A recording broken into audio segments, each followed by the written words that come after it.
Hello, it is December 11th. My name is Cindy, and I welcome you to Soulprint Intuitive Tarot. So I was watching the Senate Judiciary Committee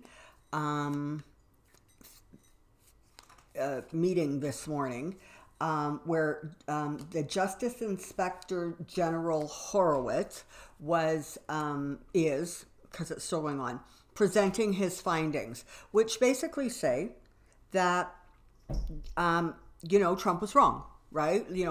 Obama didn't tap his wires, and there is no deep state, and there wasn't a spy put into the Trump campaign. But Lindsey Graham, in the height of hypocrisy, it did an incredible opening statement that lasted about 45 minutes. It was insane. You know that you're going on and on with MSNBC literally stops playing you live and reverts back to their panel to talk. But again, as I've told you, I watch this kind of stuff in fast forward. And it was really interesting to watch Lindsey Graham's facial expressions, because he really was performing. Now, I understand that to a large degree what lawyers do is actually perform, because they're presenting information and they're trying to, bring you around to their way of thinking. But really, it was appalling. It was just appalling. So I've watched a little bit of the actual questioning. And he smiles like a Cheshire cat, It's like as soon as he thinks that he's like boxing the Inspector General into a corner, or the Inspector General is saying something that, the FBI didn't do right, he just like grins, like he's so pleased to hear it. But if the Inspector General doesn't give him the answer he wants, or doesn't sort of embellish it enough, then he says, well, folks, now that's not the actual whole story. You have to look at it this way. So the question becomes, right, is this what we can expect? Because this is the Senate, right? So it is run by the Republicans. That's the head of their committee, Graham. And so is this kind of a preview of what we can expect when the impeachment hearings tootle on over to the Senate, portion of the impeachment? So that's what I'm going to be looking at today. Before I forget, a fellow viewer of yours has a lovely jewelry line. And she does a lot of crystals, a lot of pendants and earrings. I think I saw some bracelets on there. Really lovely stuff. The quality is really good. I got this one from her as a present, and I love it. It's a clear quartz, and it is so clear, it's light, and the workmanship is beautiful. Her information is going to be in that little box thingy below this video. If you want to take a look, please feel free. It's always nice when viewers can support other viewers. So, okay, let's focus in on what the heck is going on with the that committee meeting today, and what we can anticipate going forward. Come on down. Just got up a little bit. Okay. So,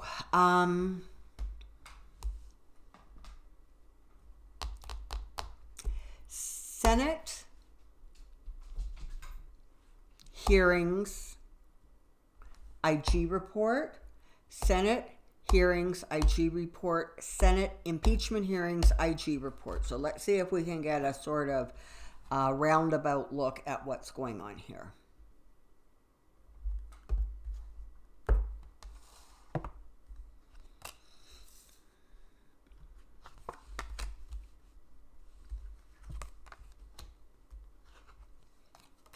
Okay, so the first thing we see is that you have people literally willing to sacrifice themselves. And and it is a self-sacrifice, okay? They're doing it on their own and of their own volition to convolute something to the place where the attempt is to change the way people think, the way people perceive things, people's attitudes. And that is exactly what Lindsey Graham's performance today was all about. But, in some ways, it's not really a performance, because energetically, I really think actually believes what he says. He has sort of gone so all in, and whether that is to protect himself, and I'm sure it is, and whether he views it as a politically smart move, which I'm guessing he does, he speaks the way he does because at this point he has conviction. He actually believes this and thinks that this fantasy creation is accurate, or at least accurate to the point where they can convince other people it's accurate. He does see this. He absolutely sees this as a road to victory. He believes that this kind of muddying the water is going to be helpful for the goal that the GOP are wanting to achieve. It's all about covering up, muddying the waters, making things so that it's hard to follow, behavior that makes you insane, so you switch the channel and don't listen to this. Although I really like the fast forward and the mute thing. It works really good in my world. But that's what's going on. I mean, I guess on some level we would like to think that we would like to find a reason to be able to excuse his behavior. But when it comes right down to it, he thinks that this is a good strategy. He really does. So there you have that. And he really, he sort of has an attitude almost of like win at any cost. There's a sense that it's like, sort of like if we don't kick this ball through the ever-moving goalpost, everything's going to come crashing down. So they have enough sense to understand that the outcome for this is not great if they don't manage to get this message across. And so this is it. They're all in, right? And make no mistake, there's a lot of Republicans out there who privately say that this is insanity. It is not helping. It is just, muddy water is muddy water. Nobody has any clarity. But the powers that be, so in this case, Lindsey, McConnell, Trump, they really like this strategy because, again, as I said multiple times, it's really all they have to work with. So I guess the short answer really is that this is exactly a dry run, if you will, for what we all can anticipate when the Senate impeachment hearings start, I'm guessing in January after the Christmas break. Because this is it. This is their dry run. This is what they have to work with. So they're literally, today, there's a performance going on to see what they can sell, what people will buy, what people won't buy, where their little story is a little shaky so they can firm up the fantasy. And so what you have is an awareness in some ways that it's all or nothing, right? So there is that sense of desperation, and they're going to do and say whatever they can do or say to really, really ramp up people's emotional and visceral reactions to what is going on. So, they really, really want to whip up the Trump base. And they really want to antagonize and piss off and aggravate the rest of the country who actually has some clarity.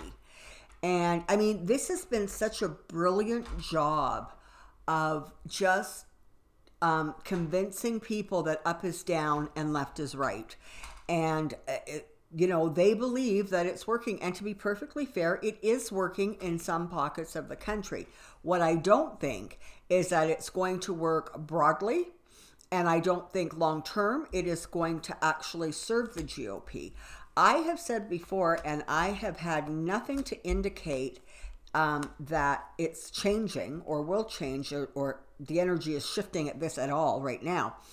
I have said that the GOP, once Trump is removed from office, or leaves office, whichever happens, the GOP party is decimated.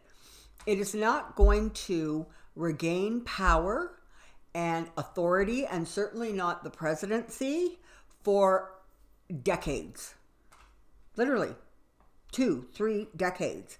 Because even amongst Republicans who, maybe like Trump's policies or think the economy is good, although that's a scary thought. But anyways, and are still on some level trying to support him, at some point, the sheer hypocrisy of what has gone on with the GOP party is going to be a black mark against the entire party. So it's not only people like Moscow Mitch, who I really, really do not believe is going to be reelected, but they're all going to be sort of painted with that same brush. And what you're going to end up with is, at the end, you're going to end up with that small little segment of the population who believes every second conspiracy theory they hear.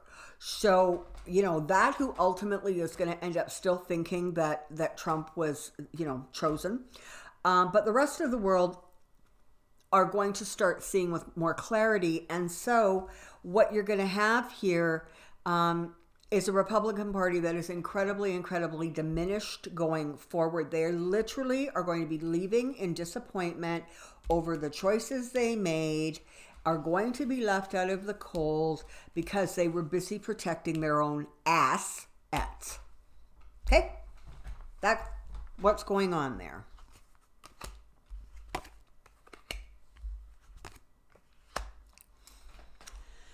Okay, so yeah,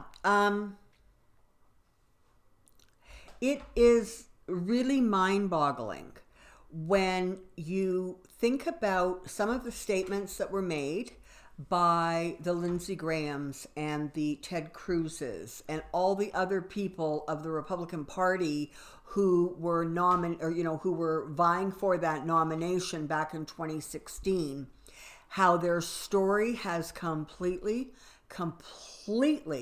gone 180.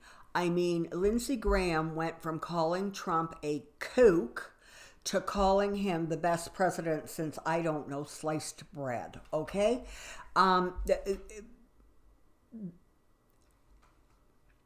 The shift, Ted Cruz went from, again, his wife was being attacked.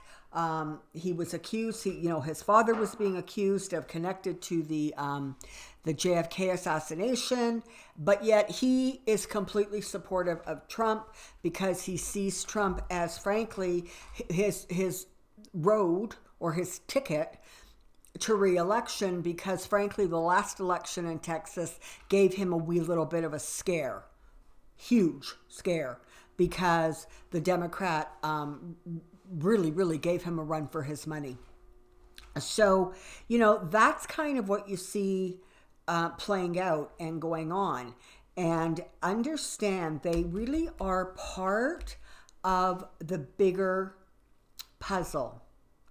They are part of the picture that needs to be created so that going forward, regulations are put in place, there is clarity, there are corrections made so that really, really, to the degree that the United States can protect itself from these kinds of aggressive behaviors, these ridiculous communications that have no basis in truth, the lies, the lack of honesty, the lack of integrity, the lack of just law abiding. there's going to need to be a lot of correction put into place, because what Trump has done and what the GOP has done is really, really point out in a really significant way the fact that there is, I'm sorry, but there is so much broken within the United States government that there really are going to need to be significant and serious remedies put in. It was interesting as I was listening to the Inspector General Horowitz. It was interesting the number of sort of things that he said, statements that were like, they did this, there is no rule basically preventing them from doing that, but there should be something put into place. So Horowitz did his job, and he's pointing out where the system needs to be strengthened. And unfortunately, the Lindsey Grahams of the world are literally trying to bastardize that report. And it, right? Okay. So, he, again, for Trump, he will spread the delusions and the illusions and the crazy talk. He will take the emotional hits. Because he feels that this is what he needs to do for Trump. He wants Trump basically to have as much power as he can, because he really does believe that that ultimately is going to help the GOP this coming election. And even, because I don't believe Lindsey Graham is up for re-election, because he was reelected in 2018. So, but he sees that as a long-term strategy. He wants Trump to have that power, because going forward, he wants, the committees to have less power, or it's just bizarre what's kind of going on in his head. And in some ways, I have to tell you, the passing of, oh God, what is his name? Oh, I've gone blank. The guy who he was wingman for, the lovely, lovely Republican senator who passed away. I know, I can hear you all screaming it at me. I'm sorry, a Christmas fog, I guess. I can't bring it to name.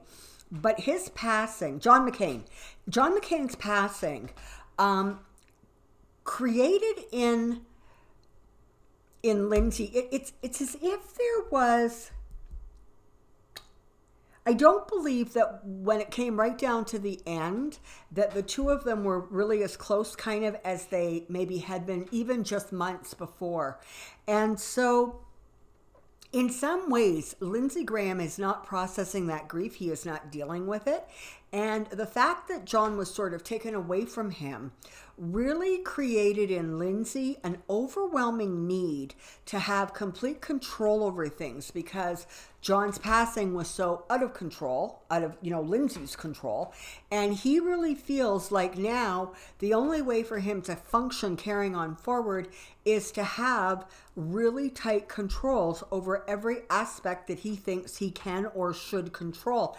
And that's where you get this sort of really like all in. It doesn't matter if it destroys me. I believe it won't.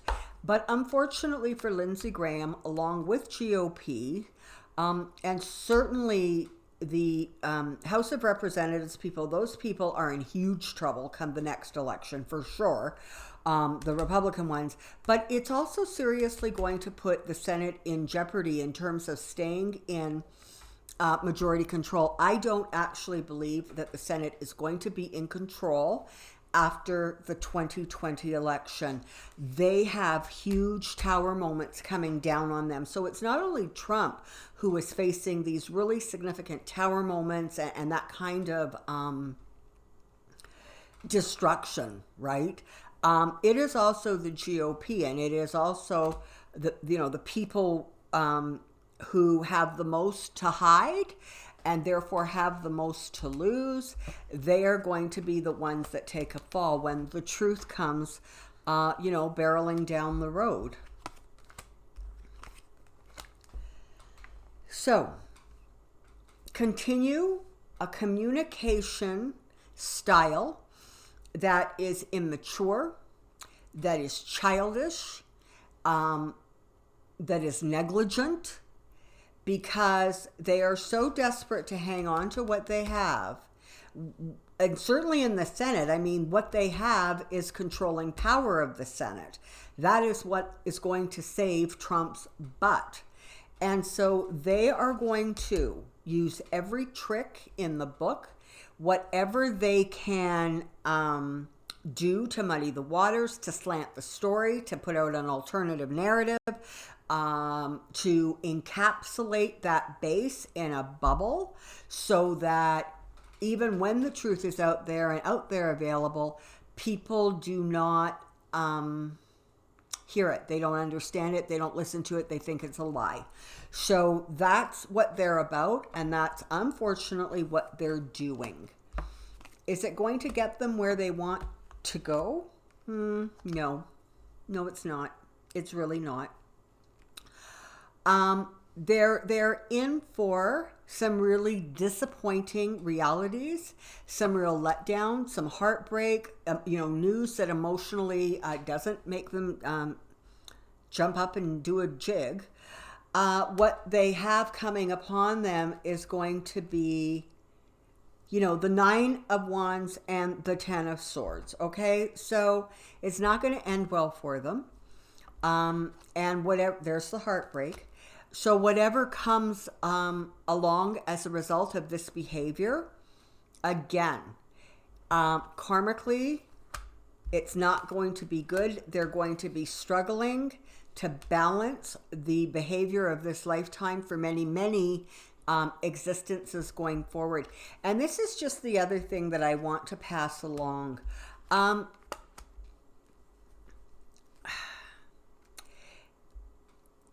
There are a group of people that have sort of really, really gotten behind Trump. I mean, they are the ones who just carry water for him. They're, and I'm talking from, the Lindsey Grahams to the Stephen Millers, I got that right, to the Mitch McConnells, okay?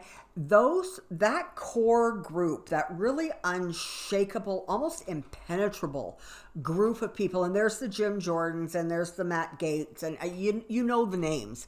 That core group of people have reincarnated from other times. So part of the reason that you see this real, tight meshing of that group is because they all have past life experiences together, and basically they're all kind of in it together, if you will. They're all sort of being given they were given the opportunity to learn lessons that were not learned, or wisdoms that were not gained in previous lifetimes. They were given that opportunity again in this lifetime by being given, to varying degrees, positions of power and authority. And wowzers, talk about not actually doing so well in correcting past misdeeds. Okay? The group of them, they come from the past, and they're connected, and here we have judgment raining down on them. And ultimately, because they spend so much time looking away from the truth, it is the truth that is going to completely trip them up and bring them down. In a really big way. Really big way. The growth of the destruction, if you will, the growth of the letdown is going to continue to be plentiful. All right. So that's what I have to say about that today. Hopefully you find it insightful. Hopefully it gives you a bit of a break from the insanity that's going on television screens. Again, thank you very, very much for your support. It is greatly appreciated. Until next time, take care, be well, and I'll see you soon. Bye.